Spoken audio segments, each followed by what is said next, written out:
Driving লাইসেন্সের পরীক্ষা দেওয়ার সময় কিন্তু অবশ্যই আপনার যে প্র্যাকটিক্যাল যে পরীক্ষাটা হচ্ছে সেটা হচ্ছে বাইক চালিয়ে আপনাকে দেখাতে হবে। তো এই সময় যদি আপনার বাইক না থাকে তাহলে কি আপনি বিআরটি থেকে বাইক পাবেন কিনা, কিংবা আপনার বাইক থাকা সত্ত্বেও কিন্তু সেটি রেজিস্ট্রেশন করে না, তো সেই বিধায় আপনি বাইকটি নিয়ে যেতে পারছেন না কিংবা আপনার পরিচিত কেউ নেই।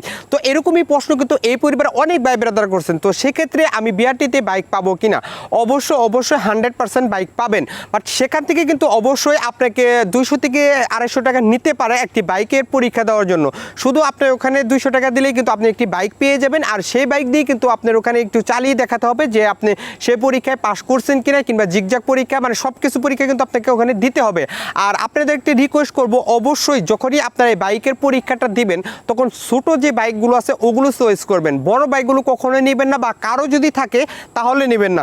কারণ ওখানে কিন্তু আপনার যে মাপগুলো দেওয়া থাকে সেগুলো কিন্তু খুবই কম একটি দূরত্ব দেওয়া থাকে। তো সেক্ষেত্রে অবশ্যই ছোটো বাইক দিয়ে আপনি পরীক্ষাগুলো দিয়ে দিবেন।